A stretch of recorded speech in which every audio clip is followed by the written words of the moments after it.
you have done so much for our community in such a subtle way that goes so crazily under the radar for the vast majority of people. You know, this is not, people think about character designs and they talk about it, but very rarely do the names like, you know, come to the forefront of the conversation. And design is such an important aspect of every detail. You've made characters that are absolute icons through every fiber of many of our beings. Like Fred's entire life has basically been based around a character that you made in the 90s. So truly, like, what we is... think about Ivan the Space Biker. Exactly. That's the guy. It's about time he gets his own game. Yes, Ivan. So I guess where I want to start is what put you on the path to become a graphics guy, like to make designs and make 3D models and everything. And this goes back to a period of time where desktops were just starting to take off. Doom coming onto the scene.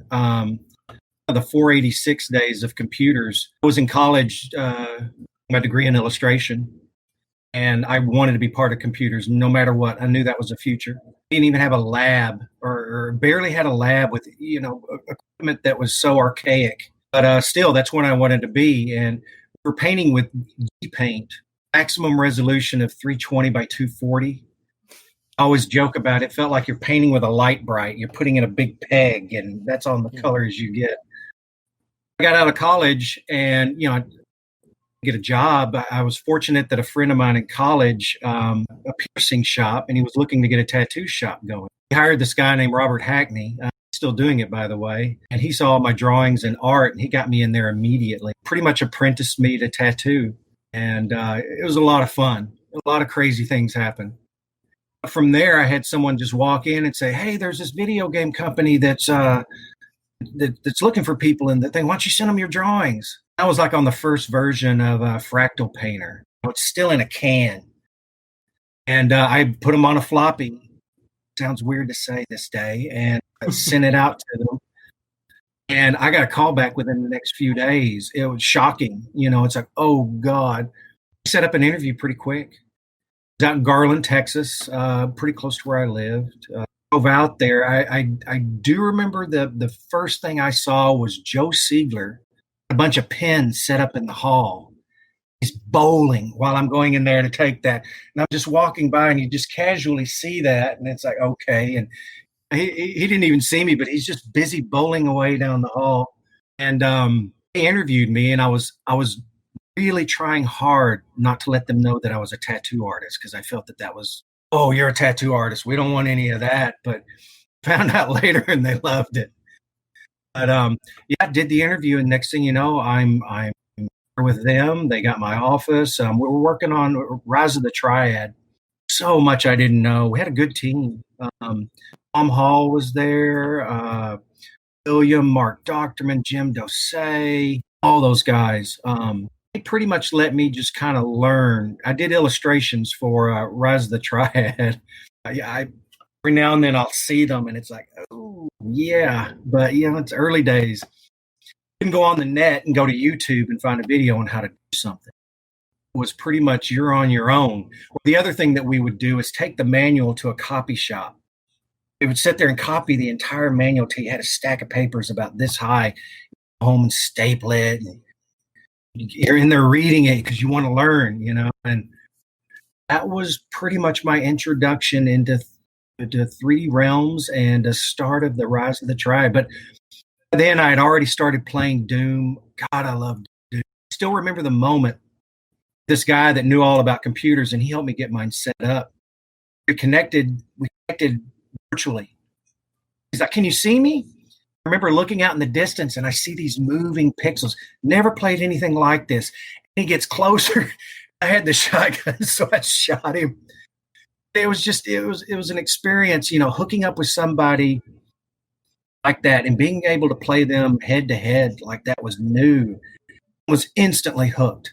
Just took to it. And I think in going and working for a game company that makes these type of games, I can't be a developer's bigger blessing for a developer to play the game that you worked on that's out there that people are playing. That was, going online and being able to play Duke online, and just really one of my shining memories in game dev. Crazy, like how when you're describing the process of like connecting with someone online and how amazing it was to see them in Doom, and this is back in the day, and then how not graceful are getting you into Discord for a simple video chat once. Yeah, I know things have gotten so complicated, but it just maybe we should have met in Doom instead. That would have been fun. I know that would conduct the interview. That would be a good interview. That's a good format, Why are we not doing that right now? Me to answer that question, come get me. Oh my God. What do you use? Z-Daemon? Zandronum? What are we meeting in? I gotta. Man, I'm so rusty. I know there's so much to choose from these days. I've been doing drone software because for some reason I want to do FPV drones, but a whole nother story. Yeah, there's some software that lets you train, but a while since our first person shooter. Did you mess around with Doom and in terms of like putting characters and all that into the game back then? I remember I messed with the map editor. Okay. Constantly. I think probably the one that I messed with the most was Quake. Painting those skins was a blast. Yeah. You could go in and paint as many skins as you want. They were easy to drop in. Tried some of the level design stuff with some of the Doom tools. That was pretty amazing. Still found myself gravitating towards the character part. But I remember, too, in the early days, there was a service called Dwayne. And it was essentially, you could dial in. It was local. John Romero used to play. Everybody would get on there, and they wanted a match with John Romero. I got very lucky and made. I mean, he whooped the pants off of it. It was still, you're in shock. You're trying to talk to him and type. At the same time, he's running around and he's shooting you and he's throwing rockets at you, and laughing at you and making you his bitch. And it was pretty amazing. Yeah, there was a whole little community there, and that was the days. I think that was the time when Ritual split off, and then they had their own company. So I'd work at Apogee, then go hang out with Ritual, and it was just, you were just saturated with it. And it was really fun. And Id was still in Mesquite, which is by Garland. Apogee and Garland are very close. Id was probably less than 5 miles away. Everybody talk about what all the fancy cars that were parked out in front, and it was pretty cool. It was very cool. So you started off working on, it was Rise of the Triad essentially your first game at that point? Rise of the Triad was the first game. I was kind of the texture artist, doing the textures for the level. I have to say, I'd pretty much gone through college as an illustrator. I could use airbrush, paint, pretty much all the old school mediums. All of a sudden you're getting into, and it's a whole nother different way to paint. I had the privilege of watching some of the paint gods paint, take their little fingers, and they would go back and forth on the bracket key. This would go up and down in the value of the color. James Story was the person that I know Kenneth Scott was one of the super pixel guys, but James Story, he was kind of 3D Realms pixel guy. He was from England, super cool guy. God, he was good with that. He could do things. I remember trying to go home and practice to be like him, but it was very difficult for me to adjust. So as time has gone forward in the computer industry, I get the resolution to where the real art skills can come in and kind of start helping me. But back then it wasn't the case. It was so frustrating working with limited palettes and limited resolutions. But yeah, James Story was awesome. He did a lot of the stuff for Duke. He'd just take just a row of colors that were, light to dark, and just get these beautiful effects. And he's just constantly clicking back and forth with the bracket keys, scrolling up and down, choosing the correct color for that. It was amazing. So much has changed in the way things. I'm still in the industry. Now the hot thing is PBR workflow and substance designer and painter, and it's pretty amazing. But that's what's been so fun about working back on this project is I kind of get back to go and visit stuff that I haven't touched in a while. Yeah. Just the other day, I had a texture done, and they're like, "Hey, come on, knock it to 128." And I'm like, 128? No, don't do that. So I knock it down, and it's just, and it brings back all those memories. But we got lots of tools we can go in and smooth that out and kind of. I remember we had this conversation with you and Chris trying to convey the message that we needed the texture to be even lower res, and we needed to be nearest neighbor instead of bilinear filtering, so you can see all the pixels. And it was a super fun conversation because you sent something back and it was still not nearest neighbor, and I could just feel how, do they really want it that shitty? Do they really want it that bad? This is like software mode rendering before 3D and OpenGL. I was like, yeah, Chuck, that's what we're going for here. No, I can start to see where you're going for, and I am slowly beating back.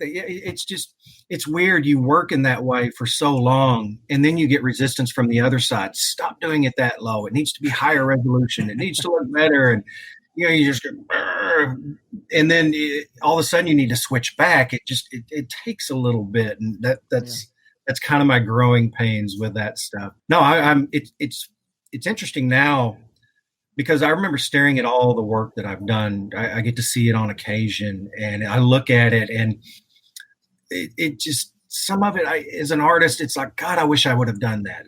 Oh, I wish I would have done that. And I'm trying to do some of those things now with some of the characters. It's like, hey, if I would approach the Geo this way, could have done this. But I remember the days of begging for 2 extra frames, because we would have a 4-frame walk.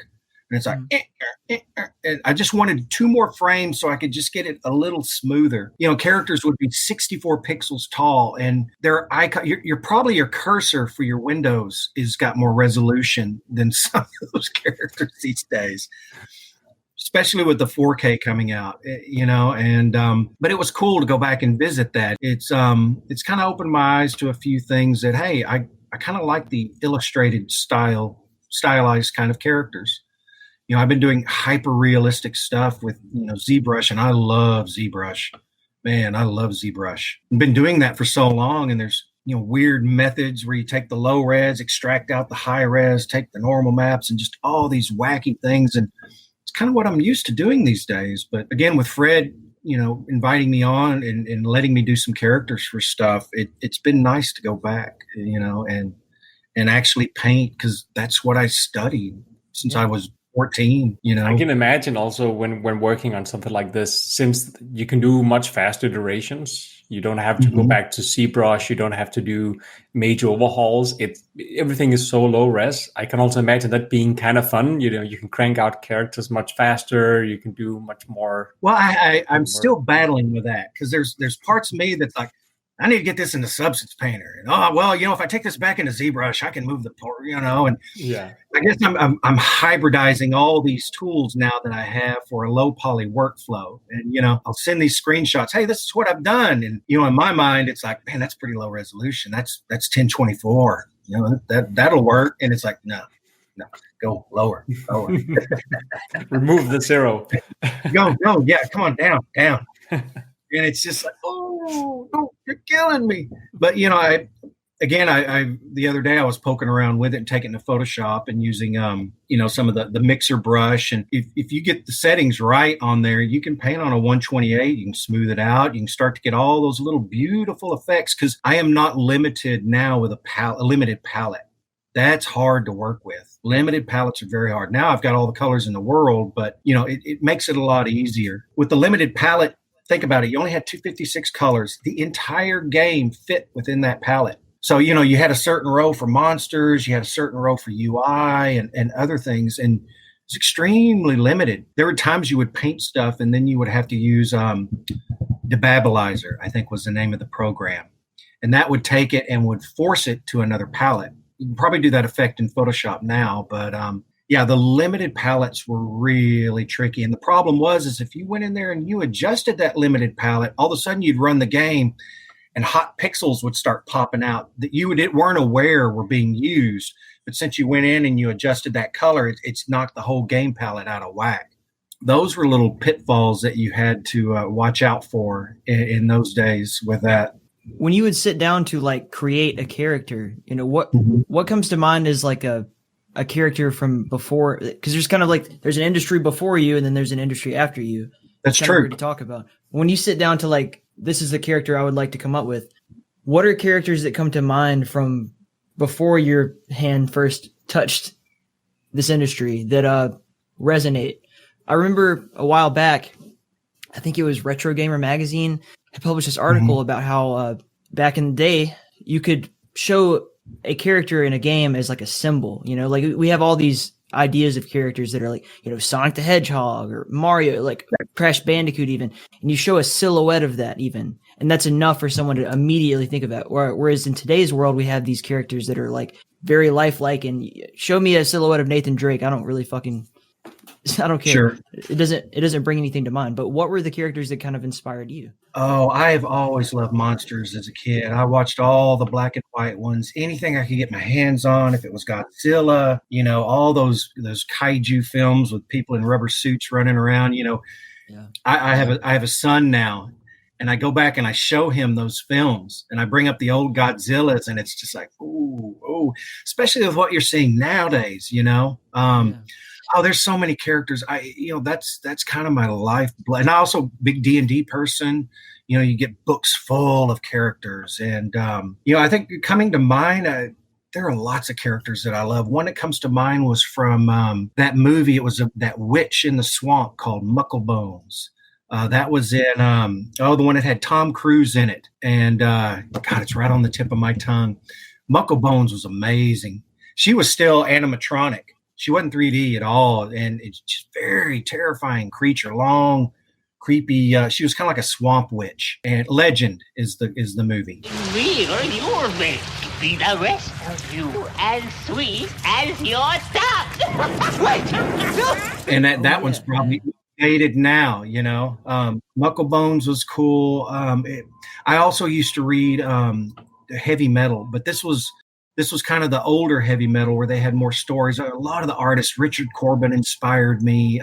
Juan Jimenez was another inspiration. Of course, Alien with Giger. You can't escape that. You know, just absolutely genre-changing monster type stuff. But always been a fan of monsters. I try to study the language of monsters. I still do. Like you were saying with that silhouette, that rule even applies today.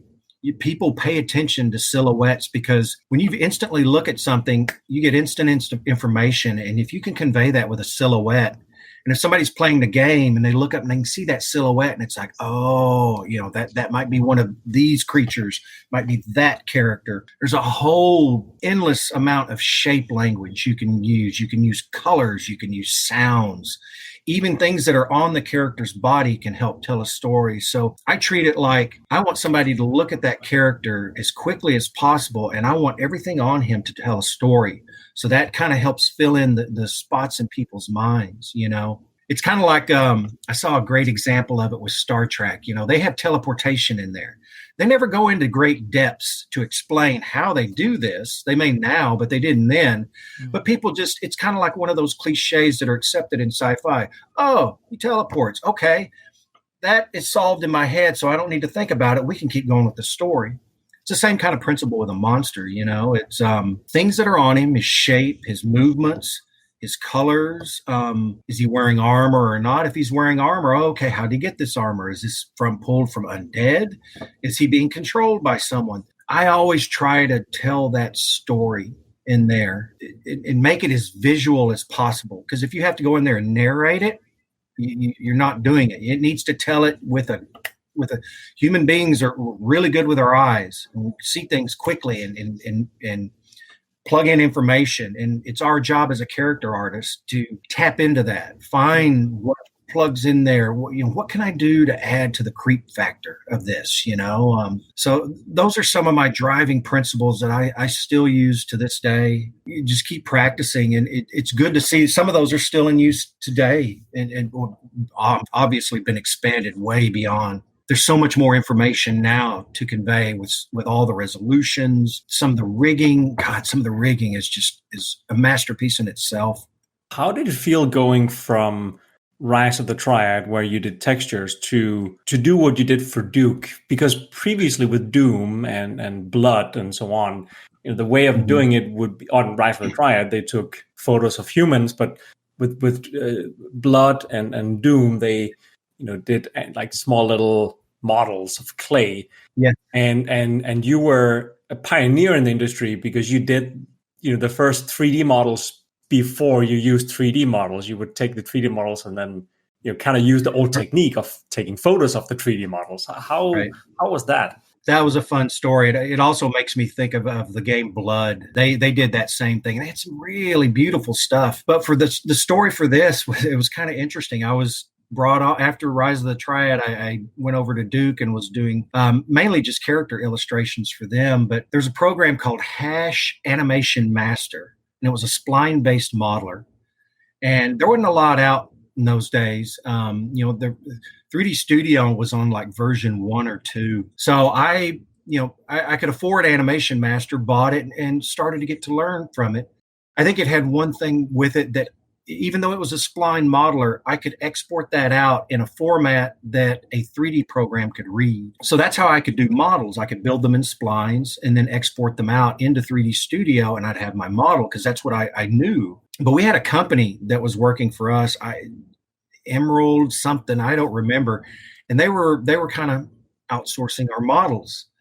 But we would come to find out that, and I this is just all hearsay. This is what I found out, but they would charge us like a lot of money just to build another arm, and all they were doing was just taking that arm and flipping it over to the other side. And then they'd charge us, like $1,000, and they found out about that, and that's when I kind of said, "Hey, I'm using this program. Let me try." And George was cool enough to let me try, and man, things got real busy after that. Just going through and using that software as much as possible to build the characters. I used it to do some of the cinematics. Oh God, some of those cinematics. Oh, those were legendary. Duke ripping the head off, and oh God, man. How was it working with that as well? That must have been incredible. I remember sitting in my office and George walked in and saying that, and I'm just kind of like, he's boss man. That's what boss man wants. That's what boss man's gonna get. How many professions? But, you leave work and immediately you do this. And it's like, how am I going to pull this off, And it compared to cinematics you see nowadays, it was nuts, but it was just so off the hip. And, hey, we need this. Can you do it? Maybe. Go. And that's what you had to do. But, yeah, that one, I'm glad you bring that up because I go back through my drives. A lot of the source that I had from those days is gone. I was trying to update my portfolio and put that kind of stuff in there. And I was trying to do it on ArtStation. I was trying to upload original GIFs from the game. And I would get warnings from ArtStation. We're sorry, this artwork is too low resolution to upload. Please, size this up to the correct specs and we can upload it. So the artwork was so low that ArtStation, they wanted it 400 by 400. And I would have given anything for 400 by 400 back in those days. So I had to up-res it. And the other thing, too, we would use these weird formats like Flick format. That was an old animation format back then from Autodesk. And Flick format, nobody reads Flick format these days. PCX format, nobody knows PCX format, So I had to go through and do a lot of work just to get these up. And I have to do that with that work every now and then is after a period of time passes, go in there and just save it in the newer formats just so I can access it later on. But that's why I was thrilled when Fred told me, it's like, we got your old hard drive. And it's like, oh, I'm like, oh, that could be a good thing or that could be a bad thing. I have to dig that up for you and just send you over a copy so you can. Oh my God! So you can have some fun going through that. I remember when I saw that in the storage room of 3D Realms. It's a hard drive saying Chuck Jones. It was Joe Ziegler. He kept backups of good old Joe. Hard drive. Yeah, good old Joe, the archivist, and that was pretty incredible. I'll make sure to send that over. Maybe you can find some good stuff. Your files better than I do, but I did find source files for a lot of different things that I had no idea how to open, and you'd probably have a better idea. Maybe you can use some of something. those were in that Animation Master, and man, that program, I still think it's used, but it's way, it's not what it used to be. People would use it a lot back then, but not anymore. Man, it's a $1 billion business out there with tools now. But yeah, I'd love to see that. I would love to go through and find some of that, and just that really tickled me whenever I heard that you had that. But it was interesting. I remember we worked on Duke, and Duke was amazing. Just that whole experience. I think that was also the experience my first E3, and E3 was very different back then. The floor was amazing, and everybody was really hyped for Duke. Just being part of that, having people come by the booth and seeing it, and just starting to feel that hype build. It's magical when that happens. But I remember, I think the big popular thing was everybody was wanting to go over to the Warcraft, to the Blizzard booth, and get a copy of Warcraft. That was when it first came out. I mean, the characters were like 5 pixels tall, but it was the start of the RTS genre. Just so many new things starting at that point, and it was cool to be there. And so much has changed, and I imagine more is going to keep changing now with VR coming out. 10 years from now, we may all be wearing helmets doing this kind of stuff. That might be where I spend my retirement, sitting there, slurping an RC with a VR helmet on my head, running through the grass or something. I don't know. There's worse ways to go, I guess. It's like, that reminds me of that. There is. What's that show? Black Mirror, where there's like when people are going to die. Black Mirror makes you think in ways they challenge you, and it's scary, but it's interesting too. Yeah. Just to see it, because in those days, I'm hooking up through CompuServe. Yeah.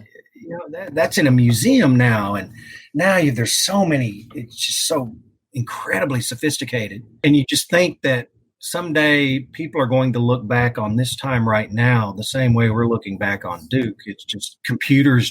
It's just that just keeps going, and with it being digital and starting to be automated, that change is going to become even faster. And I love tech. I love tech. I want to be immersed in it, but it's also, tech can be scary as well, so don't want to divulge into that. Let's keep it fun. That's what I've been telling. I think I said that to Stephen Kick at some point, how H.R. Giger, his artwork was so telling of how, technology and humanity would come over time. Because, it's very dark and everything, but the truth is that that's exactly what's happened. We've become symbiotic with technology, and that's going to continue to happen as far as I can tell, until an atomic bomb takes out the grid or whatever. Yeah. But even then, it's really interesting stuff, man. Yeah, there's a futurist called Ray Kurzweil, and he kind of makes predictions. He's kind of famous for his predictions. Some of them are pretty wild, and predicting, the singularity is going to be within 40 years, and the singularity is pretty much where machines get sophisticated enough to where they take over the runnings of humanity. And, that could be a golden era, or it could be a matrix era, we don't know. But, if you think about it on the cool, it would be nice for the daily drudgeries to be taken over to free. Some people say that if that were to happen, that humans could have another renaissance, that we could spend our time thinking of the creativity part of life and being human. And, another renaissance could happen. And I would love for that, we shall see how it goes. You're absolutely right. And we are kind of in that beginnings of that renaissance right now, I think, with just what we're doing right now. We're literally, we're all socially distanced from each other. We're not supposed to hang out and all this kind of shit, but we're talking to each other through a computer screen with digital interfaces. Right. It's already happening, and it's so seamless. It's happening right underneath us that we can't even really detect it. It's like music too. Think about when you were listening to music before all the computers took off. It's you there was a lot of choices, not like now. I love electronic music, and kind of a fan of drum and bass. And I go on there and I start looking for that, and there are just jungle drum and bass, tech drum and bass, just every single flavor. And And people get into heated arguments. No, that's not jungle drum and bass. Same thing with video games. You've got so many choices, just like with this game here. You go back and you get to do an old school approach of games and play it like, how they used to play them. It's kind of like going back and playing Pac-Man. You get that style of game. Same thing with this. This is, entry or the golden age of first-person shooters, their birth, Did you ever think that was going to be something that would happen where in the future you would go back or you would play new games that looked like they were old games and actually enjoy them for what they are? I have been scrambling so hard, just keeping up with everything that's going on now. Having you contact me and all of a sudden, hey, Chuck, it's kind of like those ones where, there's a being in this world and he goes and he gets the person. He's like, let me show you something. And you kind of took me along and it's like, oh my God, they're talking about the game I worked on 25 years ago and they like it. Nothing has changed. Joe is still here. Scott is still here. Brian Turner is still helping out here and there. We're getting the old gang back together. We had a Level Lord involved for a bit at some point. Level. Rob Atkins, still talk about Rob Atkins. Jim Dosey, also talk with him quite a bit. Very good guy. Yeah, fantastic guys. I'm grateful for you to kind of showing me that because it's easy to get lost these days. You go on ArtStation and there's Hossein Diba doing these gorgeous, absolute likenesses of wrestlers and all this stuff. And it's like, I'm kind of at a point. It's like, well, where do I fit in again nowadays? Where am I? What appeals to me? And it's kind of been nice to go back and to see that. And it's kind of opened some things for me to kind of think about again, Maybe I don't need to do the absolute insane, creatures down to the poor level, maybe I can absolutely not back off and do something more stylized, and it's been very cool. It's been a positive experience.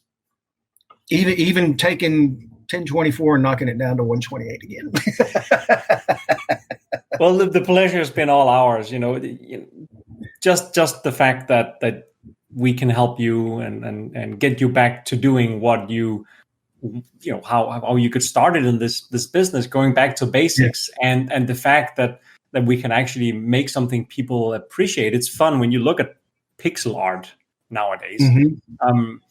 When you look at the games like Duke 3D and Blood and so on, they did pixel art because they were forced to. They want to create a realistic brick texture. They had no other options that maybe they could import a very blurry photo, but they had to paint in the pixels to highlight the elements, right? Yeah. And going Dirk back Jones to mind, I remember going in and seeing all the. You're right, and it's kind of a lost art form, And people are bringing it back. There's tons of programs out now. I just picked up a few of them for pixel painting, and I know who is it? They make Hexels, which is a pixel painting editor now. Marmoset does. There's still a big audience for it. People like that. It's a type of story and setting and stuff that again, I think with this day and age, the number of choices we have is almost boundless, and all it takes is for somebody to do a little twist on something and boom, a whole new genre appears. And people are hungry for it. They're hungry for the new, the old, everything. They're searching it out. And Fred contacting me and again, just here, come look, there are people and to see people talk about artwork that I, kind of sometimes want to put behind and say, no, don't look at that. Look at this PBR artwork. Look at my ZBrush sculpts, I skipped right over all of that. It's like, where's the good stuff? I still have some stuff from some of the games. I've been trying to put up Duke stuff, tried to put up the Half-Life stuff that I worked on. And, but so much time has passed going in and getting jobs at places. There are some of the games I've worked on are older than some of the people that are working there. that's kind of odd and kind of interesting and such.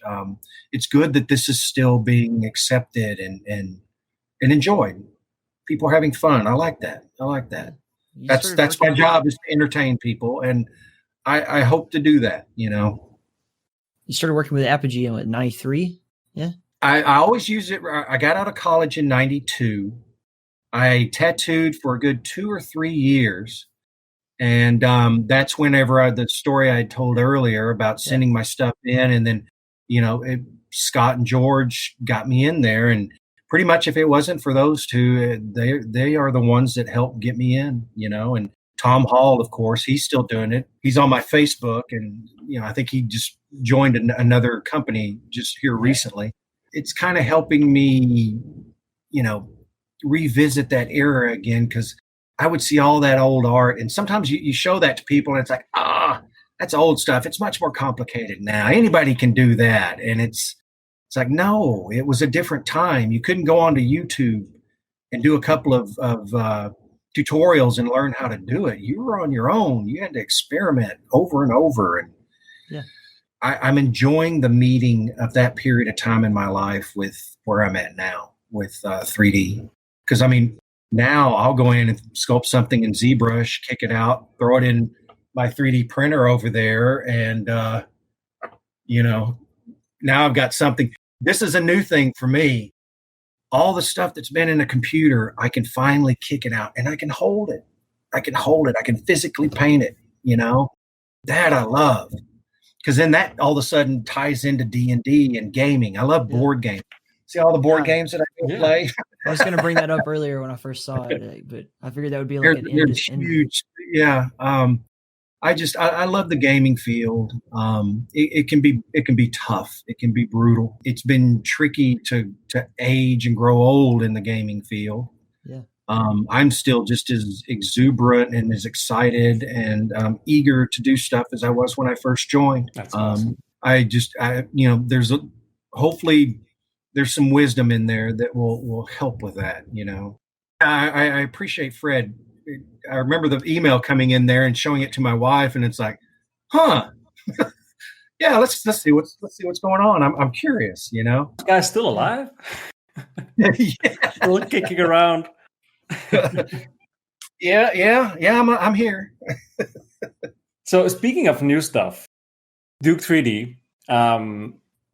Then you moved on to Valve. That was, speaking of Duke, that was an evolution of everything that you've known from Doom and Rise of the Triad, but Half-Life, that's the game. You skipped Shadow Warrior. Shadow Warrior. Yeah, Shadow Warrior. I was like, I've been sitting here waiting for you guys to quit reminiscing about the old days. So let's talk about Shadow Warrior. Let's talk about Shadow Warrior and voxels. So you were so instrumental in this game. Tell us the story of how it came to be and everything. What was weird was I did a lot of concept art for that, and a lot of that's on my website. But that's when I got cold called at my desk, just all of a sudden, from a recruiter. His name was Mike Wallen, and my relationship with him is I still know the guy. But anyways, he kind of recruited me, and I was fresh out of college. As a tattoo artist, never been anything around that. Next thing you know, I'm on a plane up to Seattle, and I was born and raised in Texas, had never really left much. But all of a sudden I'm in Seattle, and all of a sudden I'm at, this hoity-toity high-end hotel off Lake Washington down there in Kirkland where Valve was set up. And, I remember when I got in there on the plane, some of the guys picked me up, and they're crossing the bridge of Lake Washington. It's like, look, that's where Bill Gates lived. I'm a longtime Texan, but I really fell in love with the Pacific Northwest. I love it up here. The mountains, the trees, that kind of stuff speaks to me. And just really fell in love with this place up here. And so I was like, okay, I'll do it, But it comes the hard part. You're leaving a team that, that helped you get in the industry, and I remember Scott and George were really upset, and I hated doing that to them, but there was just, I was talking to Gabe Newell then directly, and I went up there and I was like, probably, I remember somebody telling me I was the 12th hire. I don't know if that was true, but I was pretty early. And, they had an office in downtown Kirkland, and it's a sweet setup. It was, it was amazing to go in there and keep doing it. And again, we're doing things. I pretty much was doing the illustrations, building the characters, texturing them, animating them, doing it all. And that's probably my golden time for development, because I could talk to the designers. One of my favorite things, we had a programmer named Ken Birdwell. This guy is top-notch programmer, top-notch. I mean, when you got people coming in and hanging out in his office that helped develop the MPEG format, and Steve Perlin of the Perlin texture. If you're a 3D artist, you know what a Perlin texture is. This guy drops by the office and he's hanging out, and Gabe's talking to Michael Abrash, and it's just like, wow, all these insane names. And here I can go into his office and say, hey, Ken, can we make our characters talk? What if we hook the bone to the wave file, and however higher the sound? And I'd go back in, and this was child's play for Ken, and he'd have it done. It's in the game. And you're just like, oh, that's just amazing. It's like, hey, Ken, can we do scripted sequences? Can you export out the level into the 3D program, and I could animate that, and we could base it off of 0, 0, 0, then bring it back in and have a sequence. And he goes off, he does it again. And it's just, it's just staggering, all the things that would happen. Gabe was, he was already, hot shit in Microsoft. He was kicking butt there in that department. Him and Mike Harrington, they opened early Valve. Again, I got to experience what I experienced with Duke, to see excitement build for stuff. And again, we got to go to another E3, and you start to see it build more. And you look at this, and it's like, man, we've got something cool here. Mm-hmm. And that was the early days where it was a head-to-head battle between us and Ritual. And it was weird, because I remember talking to Robert, and he's like, yeah, we'll get you over to Ritual here soon. I was kind of one of the last ones there. Never got over to Ritual, but that's when I got recruited by Valve, and it ended up, it's a small world. All of a sudden, your buddies that you developed with, you're in friendly competition with. So we're, Half-Life is competing with Sin. We're competing with John Romero and with his games. And it was just the explosion of that genre. And it just happened for Half-Life. And I don't know how. I'm thankful for it. I go through all the things that I go through with my Duke art. I look back at some of the older Half-Life art, and it's just like, oh my God, that is hideous. No, it's beautiful. I guess I am a super perfectionist, and it's hideous in the way that I chose to the way I divided up my character. What I know now, I know I would approach it a little differently. And, I could still get the same target level, but those are the kinds of things that I lament. And I'm kind of getting a second chance with this now. And it's like, oh, I know where I'm going to put that edge loop. Yeah, that edge loop's going there. I know this problem. I don't want to fall into that trap again. And that's what's so cool about this experience working, with 3D Realms now, is getting the chance to go back for, stuff that I've stared at. I remember I even worked on Team Fortress. That was after Half-Life. We all had a choice. Hey, you can work on Half-Life 2, or you can work on Team Fortress. I love multiplayer games. And that gave me the opportunity to play a game that was out there being played like crazy. And, we could play it at work, and then we could jump on the servers with the public. And oh my God, that was so fun. We could be in the same office, and it's like, hey, I'm on this server. And then we could all jump in, and people didn't know the developers were playing, but we're just annihilating people because we played this game so good. And the guy who ran the Team Fortress project, Robin Walker, was already a badass. I mean, he was like Australian world champion with Quake. And they had some guys that were just so good, you wouldn't survive. And I was a decent player, but man, when I get on there with Robin, he would just tear you up. They had a couple of other people in there, and they're just having a good old time, just lobbing rockets and just kicking your butt. Was this Quake World, NetQuake, or were you already playing Team Oh, Fortress? we there was all sorts of flavor from games. They I remember just the old God, I don't remember exactly which one, but they would play Quake, but then you started getting more chance. We would play our game TFC. We play Half-Life Deathmatch. Oh God, some of the other players' games, and we would do. There was just so many. That was what was cool about that era. So many people were experimenting and trying new things. You had Hexen, of course, and God, we'd all jump on there and want to change each other into chickens, and that was fun. And just whatever game would come out, everybody would jump in the car, go to CompUSA, go to the game aisle, buy that game, go back in, I'll install it, hook up, and we would play until crazy hours of the night. I remember I would get I would play Doom so much, I was exhausted and I'm sleeping, and you'd hear that, and I would do remember the Doom C? You could take your mouse and you could do it in a C motion, and it would auto 180 your character around, and I would do that half asleep, just hearing that noise in your head. You're just so tweaked from being in the environment all day. But it was fun. God, I love that stuff. So much fun. Really interesting, because Fred and I have talked about this at length before, about you're describing the era in which there are all these amazing new multiplayer PvP experiences that and everybody was like, oh, I want to try the next thing and try the new thing. And then you ultimately went on to work on the game that stopped that in its tracks forever, as far as we know now. Because when Half-Life came out, and then you had that transition in the single player community, right? From Half-Life to a more cinematic story-based thing. But in the multiplayer community, we go from all the, what's the next thing? What's the next thing? Counter-Strike. Done. Yes. There's never been a bigger esport. Yeah. Counter-Strike is still going on. I remember, I was fortunate enough to get to work on some of the characters for the retail version of that.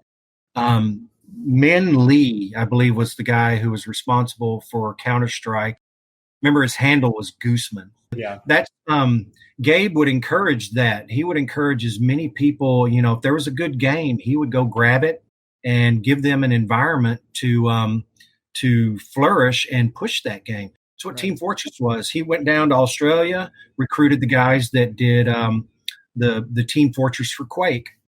And that's who Robin Walker and a couple of the other guys were that came up. I think that was what was cool about Half-Life, was they wanted to get away from cinematics. That was the jarring thing. You would play a game, you're all amped, your adrenaline's going, and then you got to stop and you got to watch a cinematic. Yeah. Sometimes they were short, sometimes they were long, but I think that was the big push with Half-Life, was let's keep people in the game. If we're going to do a cinematic experience, let's put the person in part of that. And that was new stuff, and you see it everywhere now. We called them scripted sequences back then. And they're everywhere now. And it's amazing to see where that started from and to see where it is now. Yeah. Is very humbling and wonderful, makes me think what's coming next. I always like to think that what's next, but again, speaking with Fred and him kind of pulling me back and helping me appreciate kind of where it all came from and started. Mm-hmm. I'm grateful for that. I'm actually, why we were talking about this, just going back to Shadow Warrior a bit, I was actually, so I just happened to have a photo album that you probably haven't seen in a very long time. Oh, these are fun. That has, from that era. Is that you right there in the black shirt? No, that was Jim. God, I can't remember his name. There's Lee. Is that the Duke's Voice guy? John Van Galt? Yeah, this is voice of Lo Wang, yeah. There's Jim. God, I remember his name. I'm so bad with names these days. Remember all these guys. There's Lee. I don't remember him. God. Oh, I like that Prey t-shirt. Can I get there's one? Lee. You have one? There's Lee, I know. I actually have a couple of these laying around here at home. I should send one over to you. Oh, I remember her. She was so nice. And Stephen Blackburn. Oh God, Stephen Blackburn and I had so much fun. There's Todd. Yeah. Pizza code in the pizza. I always heard the story that there was phone numbers for the local pizza shops within the code. Todd was such a cowboy coder. I don't know whose tagline that is. Alan Blum, right there. Oh, yeah, I know. Yeah, there's Alan. Definitely know Alan. He was pretty much that whole project. I know that face. We're gonna have to get non-disclaimers from everybody. I remember he came in and it's like, that guy looks like Salvador Dali. He loved that Siegler, Dope Fish. We have a lot of fun things like this that we can share around at some point, so you can check some out. I just thought it would be fun to since we were talking briefly about Shadow Warrior there. I was just looking around to see if I could find some old pictures of you somewhere. That could have been fun.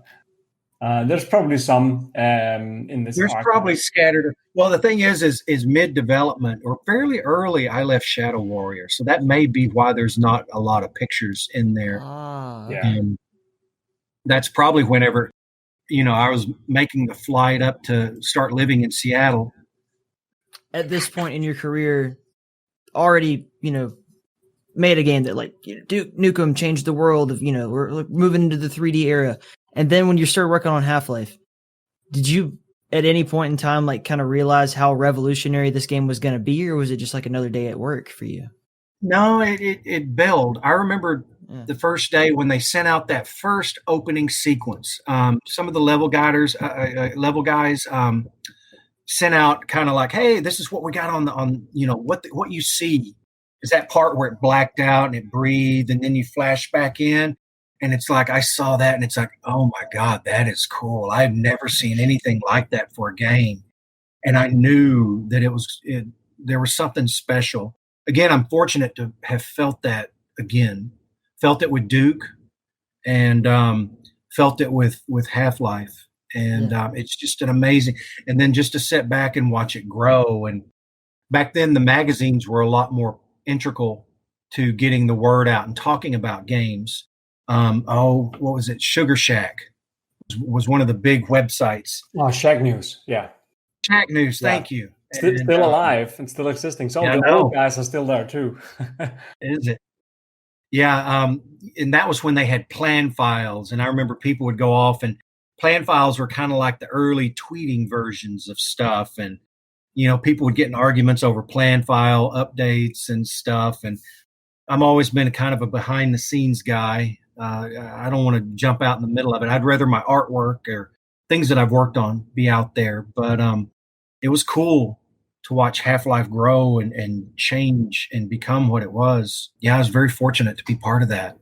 Some aspects of it come back to me, and seeing pictures like that really help trigger those memories because it's a long time ago. And I tend to be a workaholic, and sometimes I don't lift my head up. I'm trying to get to the next thing. It's kind of like when you're an artist in this industry, you have to be on your toes constantly. It's easy to get left behind.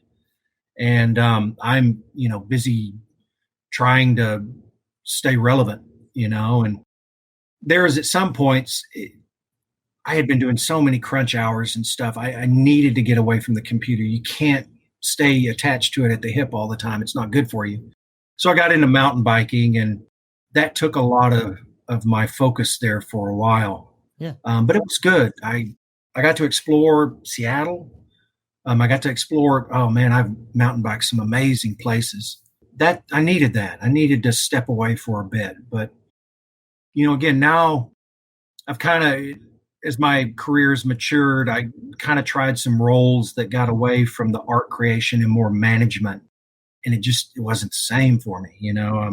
One company, I was kind of like the outsource manager and sit there and watched everybody else do art. And I didn't get to it. And it's just, I'm not happy. Yeah. I want to be where the art is. And again, thankful again for the opportunity to work on some of these characters again, because that means something to me, just to be able to do that again. And it's where I want to be. It's nice to manage people and stuff, but I just feel like I got some more to say. It's not as fun.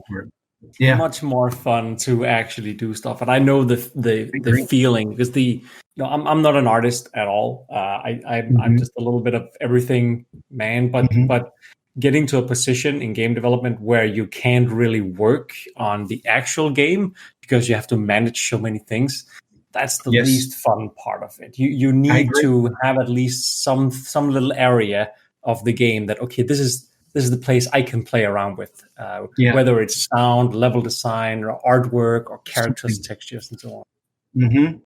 And things have these days have just really super specialized. I mean, you have people that just all their job is to do hair. All their job is to do rigging. I mean, it's hyper specialized. Yeah, who's that poor bastard that had to do the T-shirt scene in The Last of Us 2? Like, that's a whole profession. Or people that do cloth. Yeah. There's a CG guy. There was a whole team of CG people on the Watchmen film specifically for Dr. Manhattan's dick. Yes, I believe that. I believe that. That's a whole separate team. Yeah, I totally believe that. I've seen some of the modern characters, how they have systems to where they can blend in normal maps to help with expressions. So if you need lines here, the character can go to that expression, but then they blend in a normal map. And to get all these convincing to try to get away from the uncanny valley and make it where you can resonate with this character. And it's just getting so hyper complex, and there's such a drive now for people to be technical artists. Yeah. The other day, I love a program called Substance Designer, but it's literally a program to where you use math and nodes to paint and draw. And I've got several tutorials to where people have gone in, and it amazes me that they can take nodes and go in and build like a stack of octopus tentacles or something, for example. And they look real. And all of that creation of that was done through math. They would bring in a cylinder, they would taper that cylinder, then they would add this, and they would use a multiply to combine those two images, and they would translate it. And then it just keeps going and going. We're entering the world of procedural now, and you have to, because games are becoming so complex that we have to get systems to where the computer chooses. I still have a part in that I can help provide assets for the computer to choose from and to combine with. But we're at the dawn of procedural now, and programs like Houdini are changing that. Next, I fully imagine water physics are going to come in. And did you see those water physics that they had in Half-Life Alyx? Yeah. Those GIFs that were all over the place with the bottles, where they move around the bottle. Oh, I have not seen that. I have not played Half-Life Alyx. I need to. Those physics or whatever magic voodoo stuff they're doing is insane, because you basically see a bottle in the hand and the liquid inside looks completely real. Yeah, that kind of stuff. Powerful. I remember my biggest wish was, whenever I would play a game, is I want to jump in a spaceship on a surface of a planet. I want to control it, and I want to fly all the way out into the atmosphere and hit a spaceship in orbit, because you couldn't do that. As soon as you hit the ceiling, you were out of the level, and it needed to load that. So it would break that experience for you. Not anymore. Mm-hmm. You can jump in a spaceship, fly out of orbit, and go wherever you want. And that kind of stuff is amazing. Have you played the Outer Wilds? Have you seen this game? I haven't. I have not played that one. I've got the Outer Worlds is the other one, but that's not what I'm talking about. I saw that one, and I was very curious. I think that's one of the curses of being a game artist, is there's not a lot of time to play the games. You're so busy keeping up, staying in the industry. Imagine being a journalist. Like, I don't know what to find. I have to play it so I can talk about it. Like I was going back through games just for this, specifically for this convention. I was like, there's so much I have to catch up on, because I was born in 1995 and half the fucking games you guys are talking about were before I was 10 years old. So it's a lot. Yeah, it is.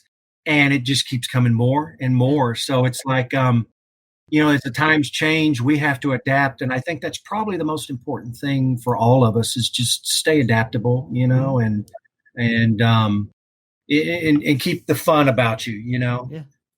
It's easy to get in and have people get very serious. Oh man, the arguments I've seen over looking back at it now, the silliest stuff, Yeah. Oh, I want him to have scales. No. And it's like we're splitting the atom. No. We're making games. Come on. This is fun. We're entertaining, Yeah. we're entertaining the people that are splitting the atoms. That's our job. That's kind of the thing that I want to revisit again. And again, the opportunity that I've been handed to create some characters for the current stuff has been nice, and I'm grateful for that. And, thank you, Fred, for that. That's absolutely, man. It's the honor is all ours, and I gotta say, watching you do what you do on this project has been absolutely incredible. Just to see you slowly get back into the grove of doing old school looking stuff. Mm-hmm. Can't help but one of the guys actually just sent us this one right here. We're doing the thing again. Here we go. All right, I'm pressing the button. Yeah. Oh shit. Your best work so far, Chuck. Hold on, it's still loading for me. Oh, Ivan, that is my own. I can claim that as a meme. Claim to fame. I have a meme. 300 by 300 for those who can't see the. And I still think this is the true Gordon Freeman. When I think Gordon Freeman, this is the guy I'm thinking of. Ivan the Space Biker. This was only supposed to be a test image. It's one of those things, and I tell artists nowadays, be careful what you release because you never know where it will end up. And that's the case for this one. It was just supposed to be, hey, what about this? I had just stepped foot into 3D Studio from Animation Master. There was so much I did not know. And, you only have 400 triangles to make something. So things had boxy heads. And poor old Ivan. But he is, I gotta say, he is surprisingly similar to a character you recently did for us. He looks very similar to the protagonist in Graven. Just saying. Yeah. I think that fits your lead level guy. Man, I was surprised how much that character looks like your lead level guy, Chris. Yes, Chris Holden. Absolutely. It's pretty similar in some way. Did you know that you were actually creating Chris Holden for this one? Had no idea. I didn't see a picture of him. This was off the Beto's stuff, and that's what the pixels pushed it to. But this is the fancy version that's in Substance. I'm cheating there technically. This is getting closer. They're roping me back. Come on, Come back. Come on, knock the resolution down.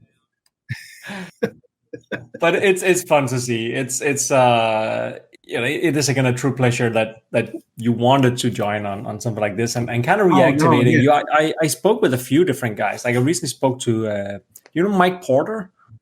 He was I spoke with him at also a good friend of the Ritual guys. I spoke with him at PAX, and he was mentioning a thing that kind of stuck with me. He's in his 50s as well, and he told me that he came by the 3D Realms booth, and he's one of the lucky ones that he's working at a university and can teach and so on. I know you've also been teaching a bit, and he told me that a lot of the guys his age and the ones that are level lords age, many of them are these days are janitors or don't have a job or it's a lot of the craftsmanship and the achievements these people have made are not really being honored the way they should anymore, for some of them at least.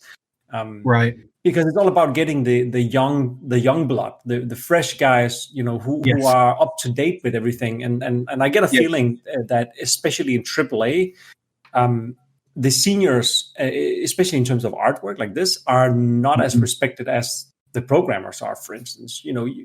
Guys like Carmack and so on, they can find whatever job they want, obviously, but guys like who created G-Man or Gordon Freeman, and that's one of the things that when we took over 3D Realms and kind of wanted to go back to the roots of what was 3D Realms all about back in the 90s and kind of go back to that. One of the things we really wanted to do was kind of try and go back and reactivate a lot of this fantastic talent that is not part of the core AAA industry anymore, because there's so much passion in there. There's so much, Oh yeah, you can have the young people that come in and they know how to use a tool and they can create pretty stuff.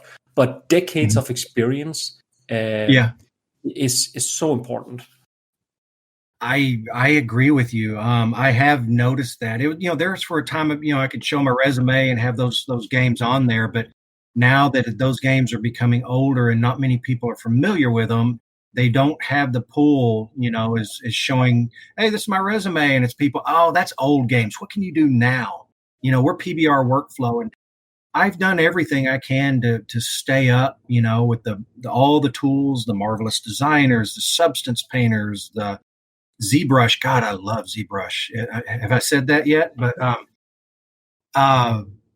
yeah, I would love to still be part of this. Doing what I can to remain, just sending people resumes and, hey, I would love to join you. This looks fun.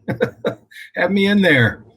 It's been really interesting, especially not just with art design, but also with especially music in games, is the wealth of artists that have made their name and back in that era at some point, and then are able now to just contract out to these like indie guys that are like, hey, I'd really like to feature some Alexander Brandon music in my game, and then lo and behold, we get head on with like one of the most amazing game soundtracks to come out in indie first person shooters in a long time. And that kind of thing really interests me. And I like to see that you're, returning and working with 3D Realms. I remember there was like an announcement in the official 3D Realms Discord when you rejoined the company. And I messaged Fred. I was like, bro, like I got to get Chuck on. Finally it's happening. But I was like, I really wanted to talk to you then.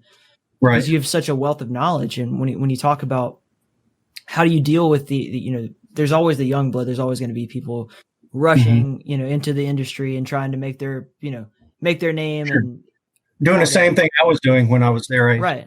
Right. But now that you're in the position you're in, you have so much to pass along. You mentioned that at the very beginning of this conversation about like, I hope I have some wisdom to pass on.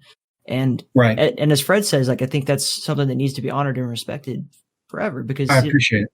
Yeah, I don't know. That's kind of what I do. That's like my whole podcast is just talking to old farts like you guys. I'm kidding. I think Ty, wisdom is the right word here, and that is one thing that is kind of forgotten in a lot of places in this industry. You might have a 3D artist or level designer or someone who did some legendary stuff back in the mid 90s who are not up to date with all the latest technology, but the wisdom is there. It's still in the mind of how to make these things. You might not know the tools, but that's just a learning skill. But the skill of being a true artist, that's independent of the actual tools that you're using. And I feel a lot of larger game studios kind of ignore that and just look for, here's the new pretty thing on ArtStation from this new kid right out of college, for instance, which is also great. They need the opportunity, but that wisdom that you can gain from having guys like Chuck on board is so underappreciated, I at least feel. And that's good. When you mentioned Alexander Brandon, who made the music for Unreal and Deus Ex, now guys like us can get a guy like that, because the big AAA studios don't really hire a guy like that to do their epic scores for the next Elder Scrolls or whatever. Not everybody can be like as lucky as Alexander Brandon, in his career, but like then you have like Zach Bellica, who went on to work at like Epic, and you have like so many some amazing people have done well. My weakness is self-promotion. I'm so I don't self-promote as well as I could. Again, your work speaks for itself. That's the thing. That's true too. I spent 8 years at Warner Brothers and worked stuff there, and that was. But I've come to find that I actually enjoy the indie teams a lot better than the big AAAs. It's the indie teams. I guess it mimics more what that golden moment that I have working with Half-Life and with Duke is being able to visit different disciplines, and be able to contribute there. I certainly know that somebody who's a designer for a living, I bow to their knowledge and stuff, but sometimes, you can have just wild ideas that can help inspire them to push stuff. And it's fun being able to visit the different disciplines, but again, still stay respectful and say, hey, I know this is your field. I'm not here to stomp on your flowers. I'm just here to see if I can, help get a new perspective on things or possibly. But I get taught by the new guys and the new young guys just as much as I teach them. It's try to keep the ego out of it. Sure, I've worked on some stuff, but man, I'm still learning a lot of things too. There's so much to learn. The hair software, the lighting, Unreal. Do I learn Unity? Do I learn Unreal? So many programs to learn. Drives filled with tutorials. I've done everything to try to keep up and to stay relevant. So you're more relevant than ever, man. I'm trying. It's fun. I'm still here and still want to contribute. I feel I can, and I'm thankful to be on this project to do that. So before we get into like the here and now, what we're talking about, there's a couple more things I kind of want to run through from your catalog. Of course.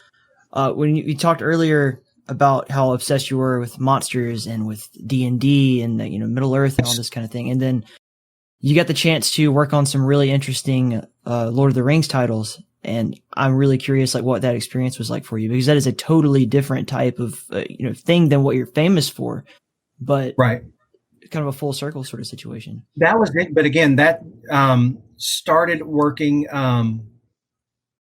That was when I worked with. It's coming back to me. Was it Warner Bros. Or no? This was before I worked with Surreal.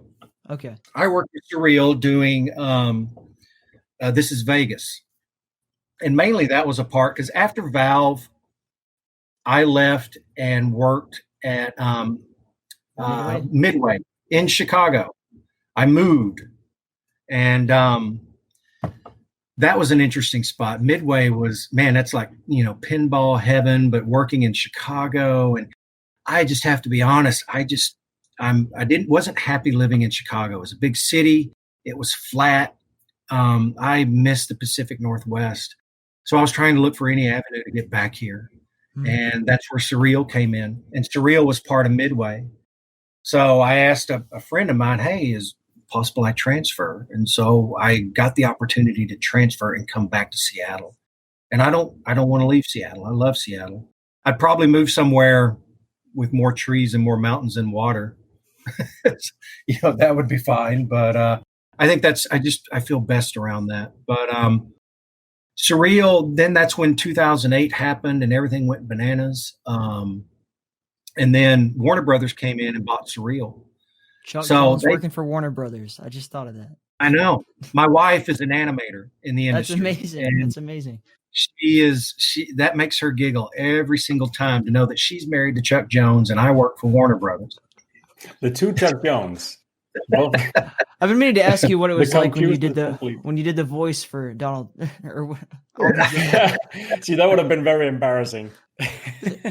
Which is it? Daffy Duck is from Looney Tunes. Donald Duck is from Disney, right? God, I grew up. Yeah, there were so many errors with all the Looney Tunes projects. Yeah. I remember growing up, meeting my Captain Crunch, sitting in front of the TV and seeing Chuck Jones. My mom would say, "That there you go, look," to try to inspire me. But so how was it working on Daffy Duck, Chuck? Was it a fun experience?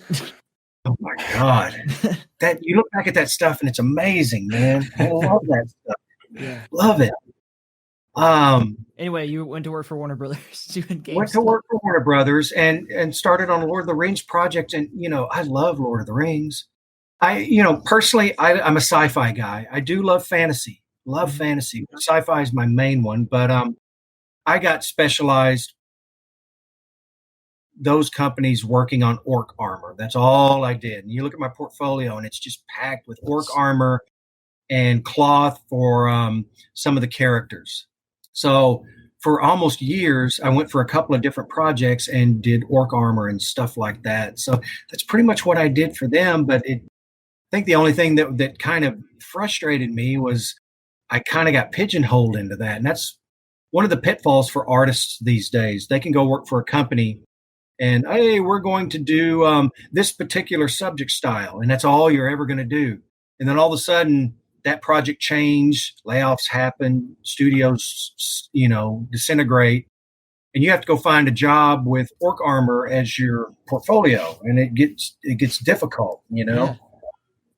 And I had some issues with that. And right now I'm back in the days of revisiting the portfolio and experimenting with new ways to work and to try to reinvent myself to get back in. Because again, I worked for an outsourcing company there for a few years.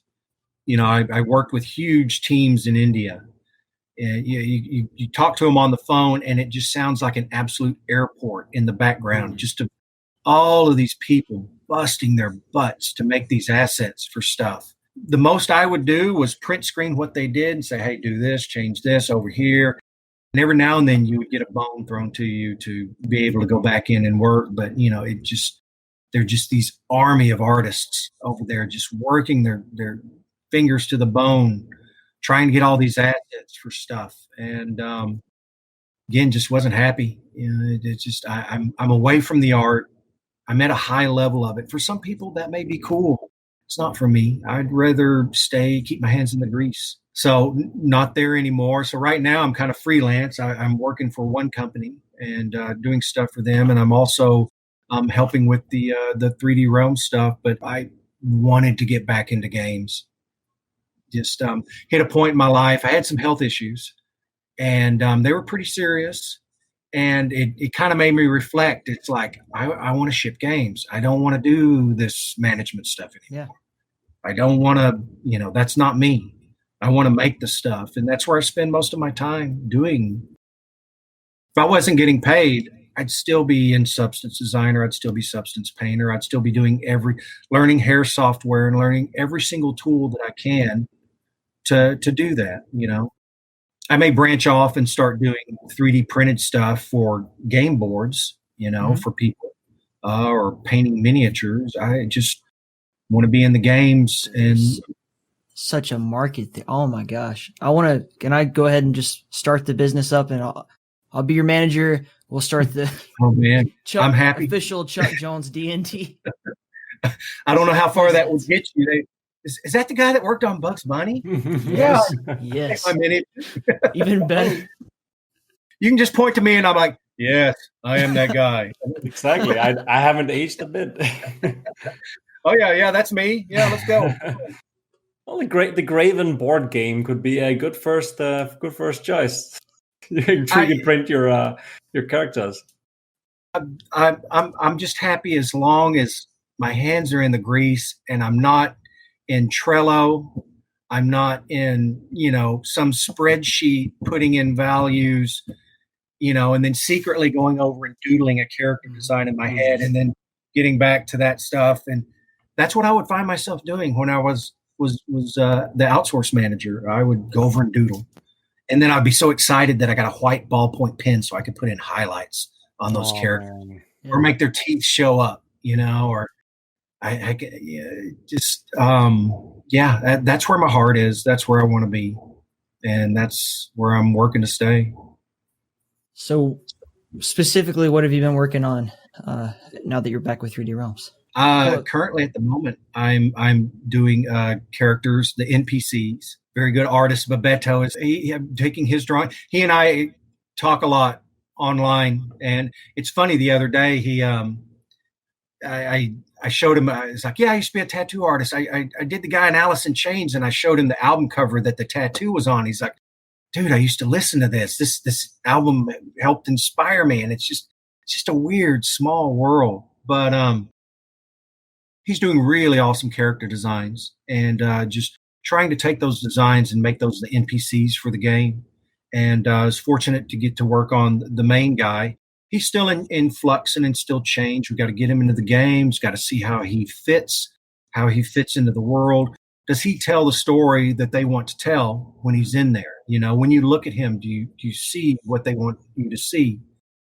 And also doing the NPCs, getting all the assets in for those. So right now, those are my tasks, and certainly open to do more. You know, would never have a problem into bosses next time, so you can do some monsters again. I would be happy to do. You know, I try to stay like the conversation we had with being, flexible. I can do assets that, environment assets, character assets, people assets. If I need to do a little potion jar, I can do that. It's not a problem. Speaking of getting the old gang back together, we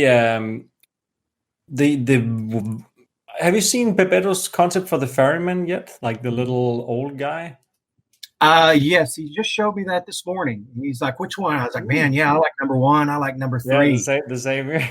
Yeah, that's what he says. He's like, yeah, Fred's gonna like number 1. You know who's doing the voice for that guy? Tell me. Stefan Wadey, the voice of Caleb from Blood. Yeah. Oh wow! Another old school guy getting back into the game. Cool. That is and he cool. just did the end of the Gloomwood demo as you walk into the corridor. This is okay. That you walk into this house, this big mansion, and the very closing part of the demo is Stephen Waite's voice saying, "Oh, nice! That's going to be great." Yeah, it's cool how you're getting in touch with all these people, and you're kind of like the fulcrum for all that, and I appreciate that. You know, it's a lot of these people I have the highest of respect for, and just to hear from them and see them again is special to me. When we reached out to people like you, it's to be frank, it's you don't know what you're going to find. No, well, it's also because we at 3D Realms and Slipgate these days kind of live in the 90s. We're all, we all grew up playing these games that you helped work on, and we're still playing those games more than we're playing the modern games. So when I was thinking about we need a 3D artist to do characters, my first natural instinct was, all right, let's get Chuck Jones, because that's how I would have thought back in 97, 96, 98. That would have been my natural instinct back then. Oh, Chuck Jones, of course. And that was my first natural instinct. And then I thought to myself, hey, why not? Let's see if he's still up for it. Was it easy to find me? Just out of curiosity. Oh, absolutely. It's Chuck Jones. You have a website with a big email on it. So here's the thing. Did you go to his email and email him, and then he just responded to that email? Yeah. I think I wrote something about when I come back to the family or something like that. I think. Well, I'm under the umbrella of the real Chuck Jones. So when you do a search on my name, you get tons of him. Well, but if you put Chuck Jones 3D, then you come to me. So I got a little bit of an anonymity filter there to hide a little bit, I think I messaged you on that email and I didn't get a response. Probably because I'm not Fred.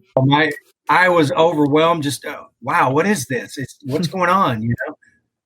3D Realms. I haven't heard the name in a long time. They're still around. It's like that lady from the beginning of Titanic. It's been 87 years.